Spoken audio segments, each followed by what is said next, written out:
fragile, the journey. Yeah, well, it's not easy, is it, getting here from Newcastle? I know, I've had some. I suppose I should have warned you I was coming, really. I should have written, phoned or something. Yeah, that might have been an idea. I'm sorry, friend had to go. Well, he could have hardly have stayed under the circumstances. I've messed up your evening, obviously. Yeah, well, there's not much we can do about that, but suppose you get round to telling me why you're here. Alan isn't ill or anything, is he? Oh, no. No, I thought not. I would have heard. Bad news travels fast. Well? I didn't tell you I was coming because I was afraid you wouldn't see me. Why? Have you got something contagious? I'm serious, Mrs. Howard. You could easily have refused to discuss it with me. I couldn't take that chance. Discuss what? What is this mystery? You're not having an affair with Alan by any chance? I see. Well, I can hardly say I'm surprised. We've seen very little of each other lately. Well, what is it you want me to do about it? Tell you how he likes his eggs boiled? I work for him at the office at the garage. At first it was just a job, then gradually... Yeah, I know. Your eyes met over a pile of reconditioned tyres and bingo. Did Alan know you're here? Oh, no, he's no idea. You don't think he'd approve? I doubt it. Well, look, what is all this beating about bush? Would you mind getting down to facts? What do you want me to do? I want you to give him a divorce. Oh. Oh, hello, pussycat. Come to keep me company, have you? Hey, what about that, then? Not bad for a beginner, eh? Look at that, straight as a die. My mum always wanted me to take up sewing, you know. Who knows? Could have finished up working for Norman Hartnell. Oh, I should have listened to my mum more, you know. She never wanted me to marry Stan, neither. He never mentioned you to me. I'd no idea, honest. Still, it's not surprising. We're never right. We never see each other by mutual agreement. You're still friendly, though, aren't you? Oh, yes. If you mean we don't throw carving knives at one another every time we meet, yeah. I don't get the impression there's much bitterness between you. No, there isn't very much of anything, I'm afraid. I take it Alan feels the same way about you as you do about him. Oh, yes. So, I'm the only stumbling block. Funny. I've never been one of them before. It's a new experience. Well, not exactly. They're my parents. Your parents? What have they got to do with it? I still live with them. Oh, I know I should have cut loose, made my own life. I just never did. You've not been married before? I was engaged twice when I was younger. It never worked out. Younger? You can't be so very ancient now. How old are you? 29, 30? 32. Oh, yes, smashing. Young enough for it all to happen and old enough to have a bit of sense. I wish my mother agreed with you on that last point. Oh, I take it she doesn't approve. Oh, she's not possessive, I mean. Well, she'd be very glad to see me married, but... Well, it's Alan. Firstly, he does happen to be a married man. Separated? No difference in my mother's eyes. She's got a very strict moral code. Oh, something which I've never suffered from, thankfully. And then there's the age difference. She thinks there's too big a gap, even if he was free. Well, that's her opinion, and she's entitled to it, just as much as you're entitled to tell her to go and get lost. You're very blunt. I've had to be, love. It's a case of survival. And now I'm going to be even more blunt. I know you've got problems, but Look, I think... as you suggested, I've already decided I'm going to tell my mother I'm going to do what I want. I'm going to marry Alan whether she likes it or not. I love him and he loves me. I don't give a damn about the age difference. Neither of us do. Well, when is this happy event to take place? Please don't be sarcastic. You've been very understanding up till now. You've been easier to talk to than I dared hope. Lovey, I'm not being sarcastic, honest. Just practical. We can't get married till you get divorced, can we? No, well, that is a complication. Well, will you give him one? That's what I've come to ask you, Mrs. Howard. If the marriage is really over, well, that's the impression you're giving me. Will you give Alan a divorce, please? Think again, please. What do you mean? Think again? Say yes, or at least discuss it with him. Oh, I realise while you're still married, you might think there's some chance of a reconciliation, but I doubt it, Mrs. Howard. If I thought there was the slightest chance of your marriage working again, I'd walk out of his life tomorrow. But we love each other. We want to be with each other.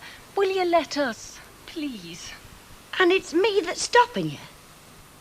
Well, yes. Well, who's got a very talented wife, then? You can make me a pair of pants. Pants? Oh, pants is flipping tailoring, you great banana. Hilda can't make pants, Stan, not without tailoring experience. He thinks I'm a flipping miracle, you know.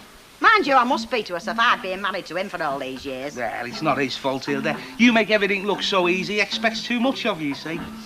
Yeah. Well, next time I come back on this earth, I'm coming back as one of the helpless kind. One of them what gets everything done for them. There's no percentage in being capable. Oh, yes, there is, a big percentage. How would you like a new three-piece suite? Or a new coat and matching hat? Who's Larry the fella? Yours, Duchess. Well, yours and mine. What with your talents and my looks, we're in business. What sort of business? Ready-made curtain business. Where are you going to get customers? Ah, well, that's where you come in handy, Stan. Hey? Who better to tout for business than a window cleaner on his round? Look, you don't actually insult them. You just happen to mention that you notice their curtains are ready to make good dusters. Then you happen to drop in that you know where you can get new ones at less than cost price. Hey, that's a good idea. Of course it is. I've got it all worked out. You get the customers, I get the schmatter. Hilda runs them up. We can't miss. Yeah, but I mean, would people want to buy curtains what I've made? Am I good enough? Good enough? You're good enough to eat, Duchess. Come here. You've been very understanding. More so than I'd any right to expect. Thanks. But you've still not given me an answer, have you? Will you let him go? You've said yourself there's nothing left between you. You've been very frank about it. Please, Mrs. Howard, let me go back and tell Alan you've agreed to give him a divorce. You'll make him the happiest man in the world, I'm sure. Now, look, love, let's get this straight, because it's very important. I take it that Alan's told you that I'm not keen on a divorce. Yes. And he is. Yes.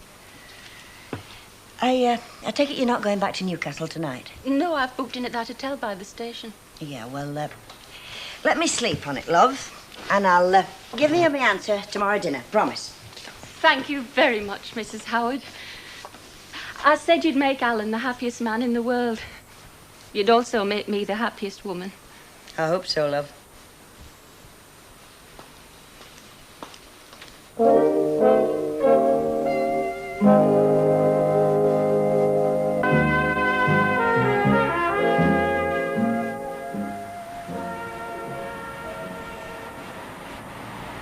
Well, now, what do you think of that, then? Not a lot, Tiny, mate. You know Buckingham Palace? Ah, well, I don't get there as often as I used to, you know. They've got the exact same pattern curtains in one of their drawing rooms. I saw it on telly when they did that programme showing the royal family at home. Beautiful, wasn't it? That was a couple of years back. So? So, it's out of date, isn't it? Out of date? Out of date? I suppose you'd say Chippendale was out of date. I suppose you'd say Epplewhite was out of date. What race are they running in? I'm talking, Eddie, mate, about antiques, priceless heirlooms. They don't have any old rubbish in those palaces, you know. Since when were you an expert on antiques? I've got this mate of mine who knocks out genuine 18th century Windsor chairs in his garage. Wormholes are so realistic, even the worms don't know the difference. How many colours he got it in? Just the three, and everyone's a winner. I'm telling you, the women on the market are going screaming mad for it. You're dead lucky you happened to bump into me on my way down there and not on my way back. What's so special? It's only milk clearance, end of range, substandard. You can't con me, Tiny, mate. I'm not one of you can't spend the old man's money fast enough housewives, you know. Now, would I try and con you, Eddie? Mate? Not if you got the sense you were born with, you wouldn't. How much the lot? Not forgetting the discount. You slay me. I might. You'll be having me paying you for taking it off my hands next. Now, that is the first sensible thing you've said yet. What will you wear for competition? I thought I'd wear my brown and gold Laureate's top with my brown pleated skirt. Ooh. Or I could wear my pink floral alternate with my diamante earrings. Well, better with that than Laureate's. Ooh. Or I could wear my lime green nylon chiffon. You know that one I got for Aaron's wedding? Mind you, I'd have to lose a few pounds to get into it. Hey, kid, what do you think? Have you got no tells? What's wrong with them? Do you know I've always had no but compliments when I've worn them? But they're a bit showy, aren't they? I have to be noticed. I have to catch the judge's eye. Oh, I'm only trying to advise you in your best interest, Chuck. I mean, you did ask me. You don't want them thinking you're dead flash, do you? Oh, it's supposed to be a glamorous granny competition, haven't you heard? I mean, Elsie Howard's not going to turn up in a flaming nun's habit, is she? Your thing, ladies. Your ill-gotten gains. Thank you, Ernest. You'd like to sign. Goody, goody. Hey, I'll be able to buy myself a fancy pair of knickers now to go with it. With what? My competition outfit. Oh, don't you want your money? Who's going to see your knickers? Morning, Mr. Baldwin. Oh, good afternoon, Mrs. Duncan. Now, what is this, a tea break or an early lunch? We're discussing factory business, Mr. Baldwin. Oh, yeah? What business? Glamorous granny competition, what Vera is entering. Do you see any connection between that and us, eh? No, but undoubtedly they will. But it's obvious, isn't it, if Vera wins as one of your senior employees to fetch you a lot of publicity. Which is why she was thinking of asking you to sponsor her for the event. Oh, yeah? House sponsor? Treat her to a new outfit. Hey, yeah, why not? Well, I can think of a million reasons why not. You give me one reason why. Because otherwise she'll not stand a chance. All she's got to wear is a load of her own old tat. Yeah. You rustle them up on these tea breaks, will you, Elsie? Otherwise they'll turn into meal breaks. Oh, look, I try to keep them in line, but they've got 1,000,001 excuses. Either the tea's too hot, or they've got indigestion, or they're entitled to 2 minutes extra because the clock's slow. Yeah, I know. When it comes to spinning the yarn, they knock Agatha Christie into a cocked hat. Hello. Could I speak to Mr. Brownlow, please? Yes. Hello, Ted. Oh, just phoning about last night. Yeah, just to say I'm sorry. Yeah, you were very understanding. Well, that's really what I want to talk about. I want to see about that woman that turned up. Yeah, well, I've got a bit of a problem, Ted. I wondered if you could come round this dinner time. We'll say about 1 o'clock. Well, I could do with a bit of advice, really. Thanks. You're a pal. Bye, Ted. Well, what do you think? It's not bad, is it? Is it legitimate? Do you want to see its birth certificate, Hilda? You know what I mean. I'm not getting mixed up in none of your funny business. I'm not being no successory after the fact. Look, it's straight on my granny's grave. Look, how many curtains do you think you'll get out of that lot, then? Oh, well. If there's the yardage in and what it says on the tickets. Now, let's see. Rough guess, standard sizes. Oh, say 20 pair? You reckon you go 5 at a time? No danger. 10 quid a pair in the shops. Identical thing. I've looked. 20 times 5. 5. What's 20 times 5? 100 quid. Hey, 100 quid? You're right, Chuck. Hang about now. It's not all profit, you know. I mean, there's certain costs to be taken into account. What costs? Well, the cost of this for a start. I didn't get it for nothing, you know. Oh, yeah, but apart from that, what costs? I mean, I'm doing all the work, aren't I? You're getting all your labour free. Yeah, but I've got overheads, haven't I? I mean, there's, like, contacts, travel, distribution, that sort of thing. Can you thread an automatic needle? No. Or operate an automatic sewing machine? No. Or gain legal and legitimate access to factory? No. Then shut up Nell Puddinhead with his sums. Work out the profit and split it 4 ways. 4 ways? That's right, yeah. 1 quarter each for you and him, and 2 quarters, or if you prefer, 1/2, for me. Because let's face it, without me, all you'd have is a load of fence and a great big headache, right?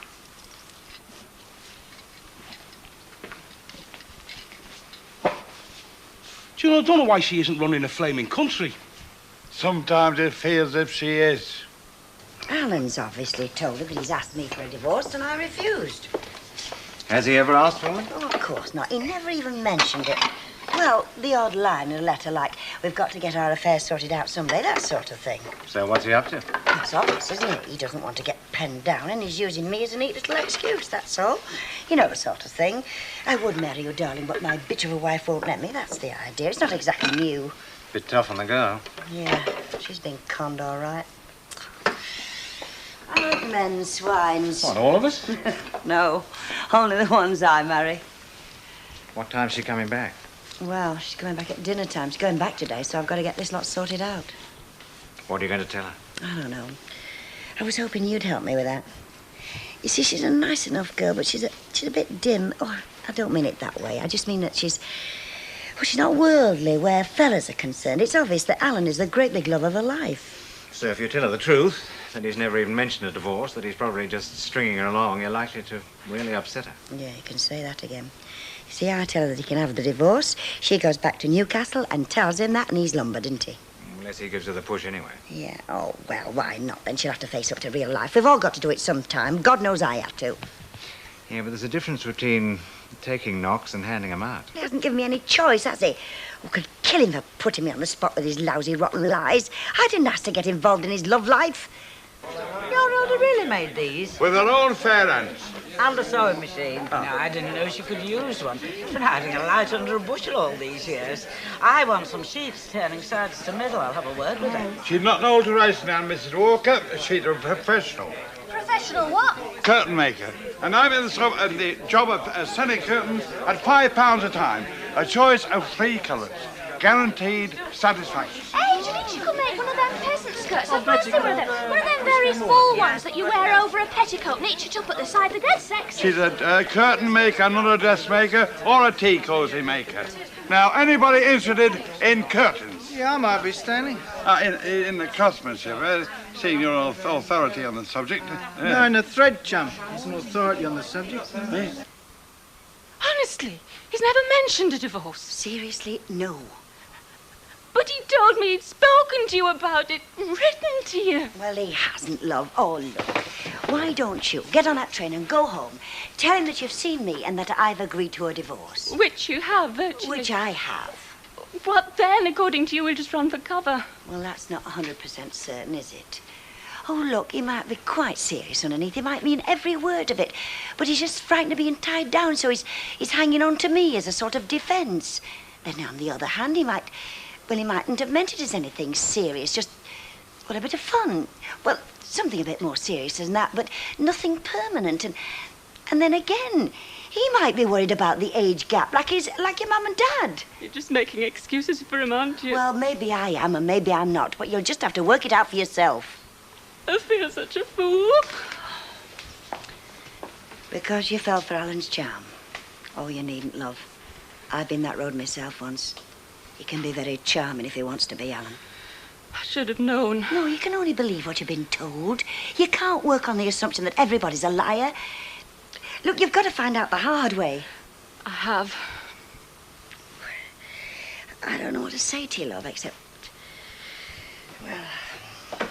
to wish you luck, and I don't quite know what I mean when I say that. I don't know whether you'll be better off with him or without him. I know you'll think I'm mad, but... Well, if he does still want to marry me, if he starts to do something about a divorce, I'll say yes. Of course you will, love. Just as I did years ago when I was in your shoes.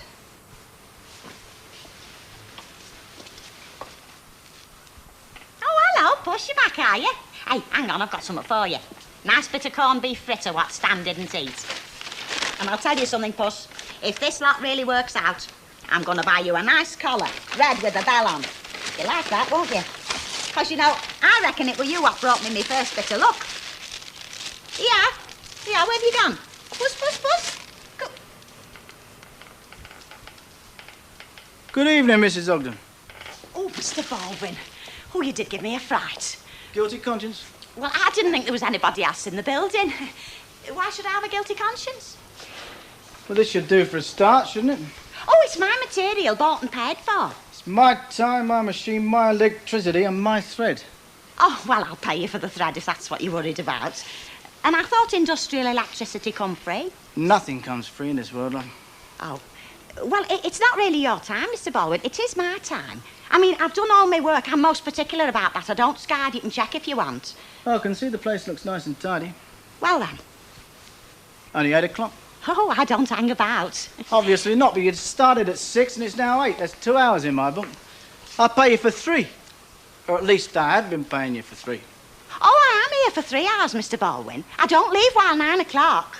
But you don't work for 3 hours, do you, Mrs. Ogden? You get it done in 2.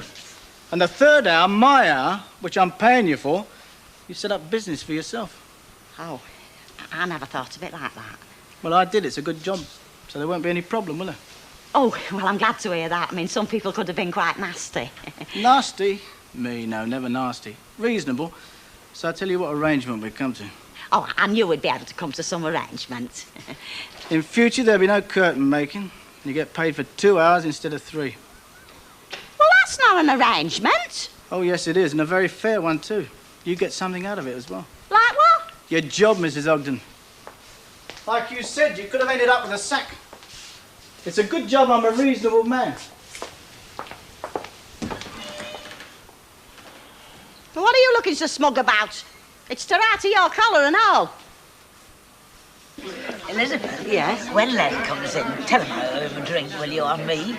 Oh, what's he done to deserve that? Brought me luck. After a chat with him, I rang up my dear friend Douglas Cresswell again. Oh, the brewery boss.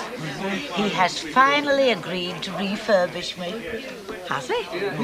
Complete overhaul, from top to bottom, inside and out. Oh, well, it won't do either of us any harm.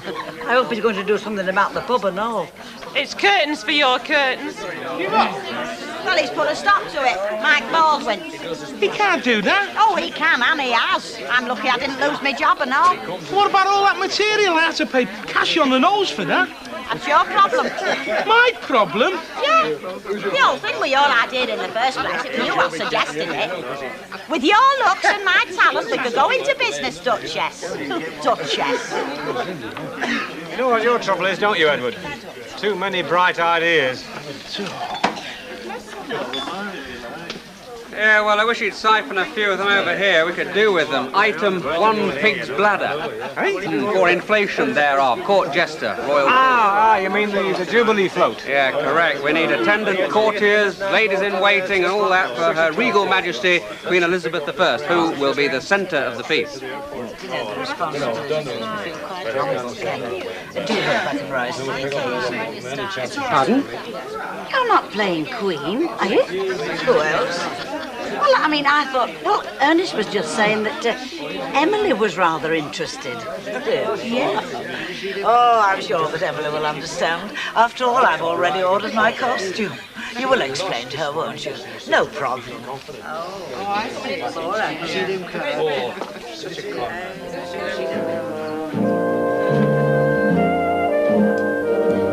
For all the week's goings-on in Coronation Street, don't forget the Omnibus edition on Sundays at 5. Coming up in a moment on Plus, The Comedians.